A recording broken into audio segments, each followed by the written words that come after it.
د اشرف غني بله لاسته راوړنه هم په اوبو لاهو شوه. سوداګر وایي د طالبانو په واکمنېدو سره د هوایي دهلیز له لارې صادرات درېدلي، په داسې حال کې چې د ولسمشر غني د حکومت پر مهال هر کال په سلګونه میلیونه ډالره صادرات د هوایي دهلیزونو په مرسته کېده، خو اوس ښکاري چې دا کار په ټپه درېدلی دی.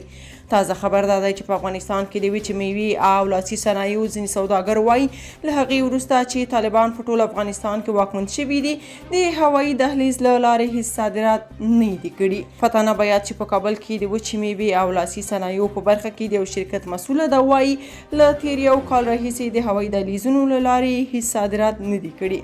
نوموړي وایي په تیر جمهوري نظام کې د هوایي دهلیزونو له لارې تازه وچې میوې له افغانستانه بهر صادرولې، خو د طالبانو په واکمنېدو سره دغه چاره ودرېدلې او په سوداګرۍ اغیزه کړې. هغه زیاتوي د جمهوریت په وخت کې به موږ په میاشتني ډول 15 تر 4 ځله پورې صادرات درلودل. تازه وچې میوې لاسي صنایع به مو له افغانستان نه بهر صادرول، خو د طالبانو اسلامي امارت په حکومت کې موږ هیڅ صادرات نه دي کړي. زموږ تازه میوې په ګودامونو کې خرابې شوې، که هوایي دهلیزونه بیا فعاله نشي دا یوه لویه ستونزه ده.